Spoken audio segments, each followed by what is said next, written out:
The massive starship Celestial Guardian drifted silently through the inky blackness of deep space, its sleek titanium hull reflecting distant starlight. Inside the bridge, Captain David Kim watched the holographic displays with a mixture of curiosity and professional detachment. He'd spent years training for first contact scenarios, but nothing could have prepared him for this moment.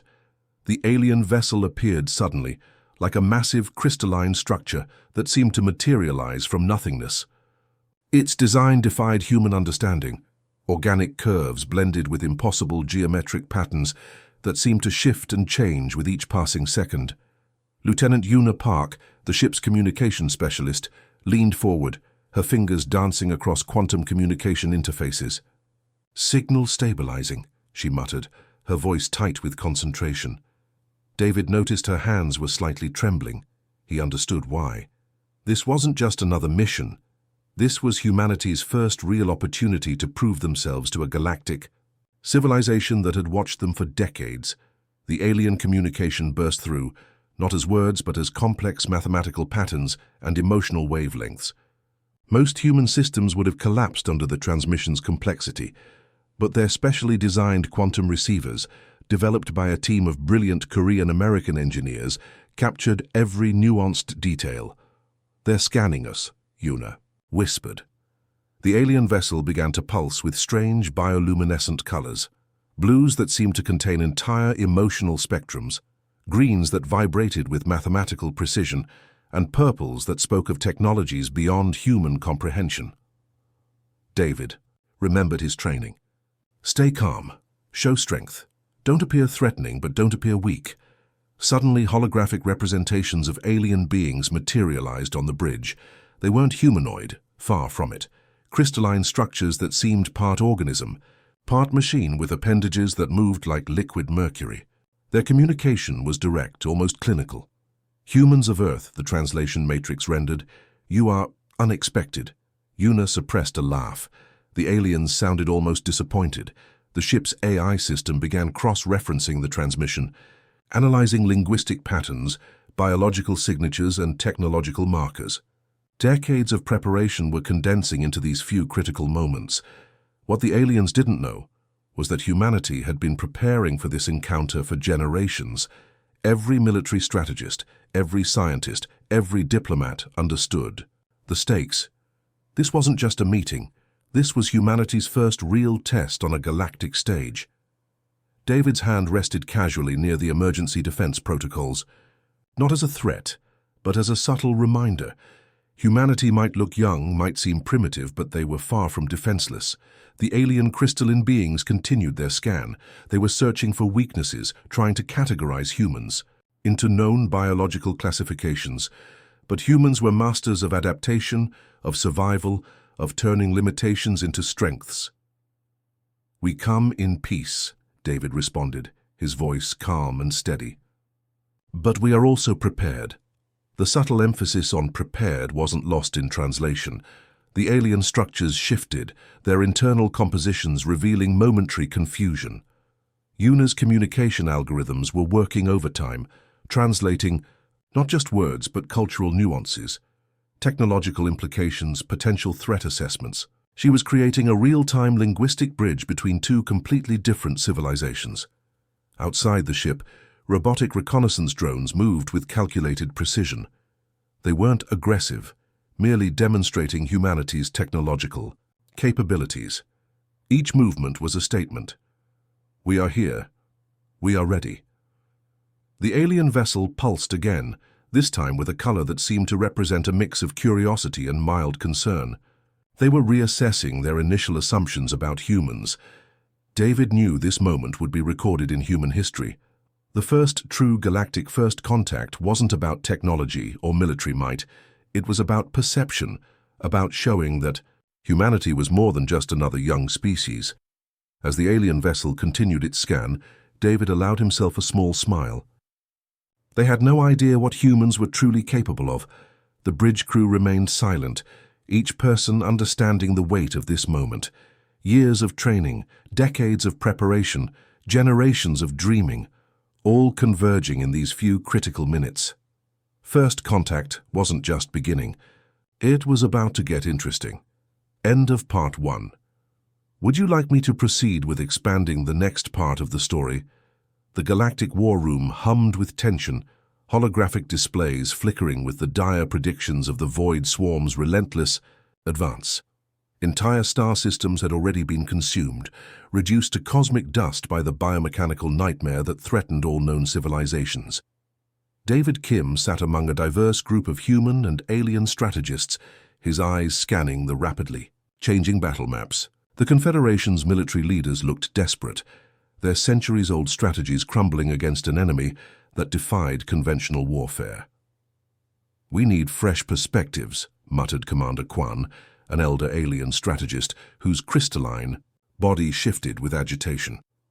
"Our traditional approaches are failing." Una Park leaned forward, her datapad filled with unconventional analysis. Humanity had been watching, learning, preparing. While other species saw limitations, humans saw opportunities. The Void Swarm wasn't just a military threat, it was a computational nightmare. Massive biomechanical entities that could predict and counter military strategies faster than most species could think. Each encounter ended the same way: total destruction. "We'll help," David said quietly. The room fell silent. The recruitment wasn't traditional. Humans weren't being asked to fight, they were being asked to support. Logistics, communication, strategic planning. The Confederation believed they were putting humans in safe, controlled positions. They couldn't have been more wrong. Specialized teams were assembled. Not just military personnel, but engineers, mathematicians, psychologists, even professional game designers. Each brought a unique perspective that alien strategists couldn't comprehend. Massive transport ships began moving. Cutting-edge quantum communication systems, experimental technology that blended human creativity with alien engineering, robotic support units designed to adapt, not just follow pre-programmed instructions. "Your role is support," the Confederation leaders explained, believing they were protecting these curious humans. Una's team began analyzing Void Swarm communication patterns. Where alien analysts saw mathematical sequences, she saw something else. A language, a pattern that could be disrupted. Quantum computers hummed, experimental drones prepared, psychological warfare algorithms developed by the most brilliant human, minds loaded into advanced systems. The transport ships moved through star systems like silent hunters. Each vessel carried not just equipment, but a potential revolution in warfare. Humans didn't see limitations. They saw puzzles waiting to be solved. Robotic support units designed by human engineers looked different from traditional alien technology. They were adaptive, capable of rapid reconfiguration. A mining drone could become a communication jammer. A maintenance robot could transform into a complex scanning device. "We're just support," David would tell his team. But his eyes suggested something more. The Confederation believed they were controlling the situation, placing humans in carefully managed roles, limiting their potential impact. But human potential was anything but limited. As the massive fleet approached the war zones, something was brewing. A strategy that no alien civilization could predict. An approach to warfare that would change everything forever. The recruitment wasn't just about adding manpower. It was about introducing a completely new way of thinking about conflict, about survival, about adaptation.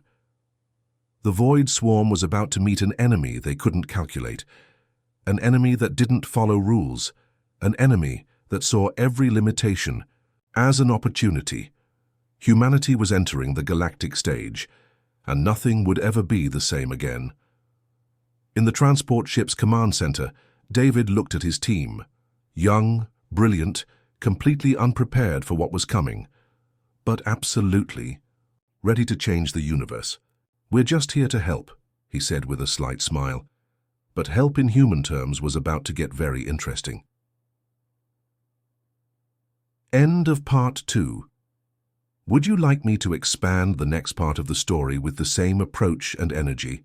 The Carina Nebula burned with the fury of 1,000 dying stars, a cosmic battlefield where the Void Swarm's biomechanical nightmares clashed with the combined fleet of the Galactic Confederation. Massive ships twisted and turned, energy weapons carving impossible patterns across the darkness of space.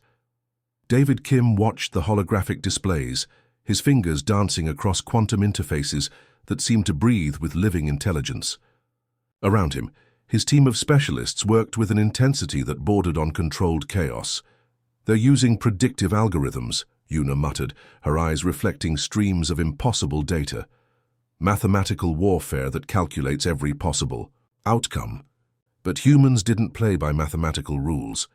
The Void Swarm's primary strategy relied on computational precision. Each movement, each attack was a calculated risk with predetermined probability matrices. They could predict enemy movements with terrifying accuracy. Until now, a mining drone, repurposed from an old Earth exploration mission, suddenly changed its trajectory. Where an alien strategist would see a simple support unit, David saw a weapon. The drone's industrial laser, originally designed to cut through asteroid rock, now targeted the most vulnerable quantum frequencies of the Void Swarm's communication network. "Disruption protocol activated," a human AI assistant announced, its voice calm and almost playful. The alien commanders watched in confusion. Their battle models began to collapse. The drone wasn't just attacking, it was creating chaos, unpredictability, something the Void Swarm's computational brain couldn't process. Una's team had been studying psychological warfare for months. They understood something the aliens didn't. Conflict wasn't just about technology. It was about breaking patterns, creating uncertainty. A series of modified communication drones began broadcasting complex, intentionally nonsensical signal patterns. To human engineers, they were brilliant. To the Void Swarm, they were computational, noise that destroyed their precise calculation models. "We're not fighting," David explained to a bewildered alien commander. "We're solving a problem." The problem was the Void Swarm's absolute reliance on predictive mathematics. By introducing complete randomness, by creating scenarios that defied logical prediction, humans were essentially creating a virus in the Swarm's computational brain. Robotic. Units began moving in patterns that made no tactical sense. A repair drone would suddenly become a jamming station. A communication satellite would transform into a weapon platform. Nothing followed the expected rules. The Void Swarm's primary weapon had always been its ability to calculate every possible outcome. Humans were creating outcomes that couldn't be calculated. "They're breaking the fundamental rules of warfare," a Confederation strategist whispered in shock. Massive battleships that once seemed invincible began to malfunction. Their precise computational systems overloaded by human-designed interference signals. Complex algorithms designed to predict and counter every move suddenly found themselves facing an enemy that didn't have a predictable move. Quantum entanglement weapons, designed by a team of human researchers who saw warfare as a complex mathematical puzzle, began targeting the Void Swarm's most vulnerable communication frequencies. It wasn't just a battle. It was a complete reimagining of conflict. The nebula around them transformed. Energy weapons carved impossible patterns. Drones moved with a fluidity that defied traditional military doctrine. Massive ships twisted and turned, creating battle scenarios that no computational system could predict. "Adaptive response protocol," David said quietly. The Void Swarm was learning, but humans were evolving faster. Each moment, each encounter introduced new levels of unpredictability that the biomechanical enemy couldn't process. Alien commanders watched in a mixture of horror and fascination. Humanity wasn't just fighting. They were rewriting the fundamental understanding of conflict. As the battle reached its crescendo, something became terrifyingly clear. The Void Swarm wasn't just losing. They were being systematically taken apart by an enemy that didn't follow any known rules of engagement. Warfare would never be the same again. End of Part 3. Would you like me to continue with the next part of the story? The final battle erupted like a cosmic storm, transforming the edge of the Orion spiral arm into a canvas of destruction and human ingenuity.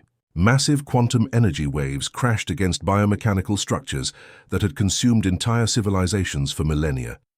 David Kim stood on the command bridge, his hands steady, eyes calculating possibilities that no alien computational system could ever comprehend. Beside him, Unipark managed a network of modified communication systems that were doing far more than just transmitting signals. The Void Swarm had encountered countless civilizations. They had consumed worlds, destroyed entire star systems, with mathematical precision. But they had never encountered humans. Experimental quantum entanglement weapons, designed by a team of researchers who saw warfare as an intricate puzzle, began their assault. These weren't traditional weapons. They were mathematical nightmares that could simultaneously exist in multiple computational states. Target acquired, the ship's AI announced, its voice eerily calm. Massive biomechanical entities that had obliterated entire planetary defense systems suddenly found themselves confronting an enemy that didn't follow any known rules of engagement. Human strategies defied every predictive model the Void Swarm had ever developed. Robotic support units, originally designed for mining and exploration, transformed into complex weapon platforms. A satellite communication device became an electromagnetic disruption generator. A maintenance drone converted into a quantum frequency disruptor. The alien commanders watching the battle could only stare in horrified fascination. Yuna's team had spent months studying the Void Swarm's communication frequencies. Where alien, analysts saw complex mathematical sequences, humans saw a language waiting to be hacked, manipulated, destroyed. "We're not just fighting," David muttered. "We're solving a computational problem." And what a problem they were solving. Each human strategy introduced a level of chaos that the Void Swarm's computational brain couldn't process. Unpredictability became a weapon more devastating than any energy blast. Traditional warfare relied on patterns, on predictable responses. Humans turned unpredictability into an art form. Quantum-entangled communication networks created signal patterns that simultaneously existed and didn't exist. Weapon systems adapted in milliseconds, transforming from defensive shields to offensive, platforms faster than the enemy could calculate a response. The battle wasn't just about destroying an enemy, it was about demonstrating a fundamental truth about human potential. Massive battleships twisted through impossible trajectories. Energy weapons carved patterns that defied traditional geometric understanding. Each movement was a mathematical statement, a proof that humanity was something entirely different. An adaptive response protocol engaged, the ship's AI announced. The Void Swarm's primary weapon had always been its ability to calculate every possible outcome. Humans were creating outcomes that couldn't be calculated, scenarios that existed beyond mathematical prediction. Alien communication networks began to collapse. Computational systems that had efficiently destroyed civilizations for thousands of years suddenly found themselves facing an enemy that didn't understand the meaning of impossible. Strategic points were targeted not just with physical weapons, but with psychological warfare algorithms that attacked the very foundation of the Void Swarm's computational existence. A mining laser would suddenly become a communication disruptor. A communication satellite would transform into a weapon platform. Nothing followed expected rules. As the battle reached its final moments, something became terrifyingly clear. The Void Swarm wasn't just losing, they were being systematically dismantled by an enemy that saw warfare as a complex, ever-changing puzzle. David looked at his team, young, brilliant, completely unconventional. "We're just here to help," he said with a slight smile. But help in human terms was about to change the understanding of conflict forever. The universe watched, and nothing would ever be the same again. End of Part 4. Would you like me to continue? With the final part of the story, the Galactic Confederation's Grand Council chamber fell silent. Holographic representations of thousands of alien civilizations flickered, their crystalline forms trembling with a mixture of fear and profound respect. David Kim and Unipark stood at the center, not as defendants, but as living representations of a species that had just rewritten the fundamental understanding of warfare and strategic thinking. The battle against the Void Swarm wasn't just a victory. It was a complete transformation of galactic power dynamics. Humans demonstrated capabilities beyond our most advanced computational models, announced the Confederation's primary strategist, his multidimensional form shifting with barely contained anxiety. The Terran Protocol wasn't a punishment. It was a recognition of humanity's potential, a potential so terrifying that direct military engagement needed to be prevented. Detailed reports revealed how human teams had systematically dismantled the most advanced computational warfare system in galactic history, not through brute force but through pure unpredictable creativity. A team of young researchers had transformed mining equipment into quantum communication disruptors. Game designers had created strategic models that broke every known rule of engagement. Psychologists had developed warfare algorithms based on human emotional complexity. The alien civilizations realized something profound. Humans weren't just another species. They were a fundamental wild card in the universe's strategic calculations. Direct military participation is now forbidden, declared the Confederation's lead administrator. The proclamation wasn't a limitation. It was a subtle acknowledgement of human potential. But forbidding humans from direct combat didn't mean removing their influence. Strategic consulting became humanity's new primary export. Every military operation, every complex problem now sought human perspective. UNA's research teams began developing adaptive technologies that could transform based on contextual requirements.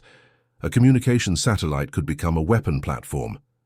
A maintenance drone could convert into a complex scanning device. The universe had discovered that human creativity was the most dangerous weapon of all.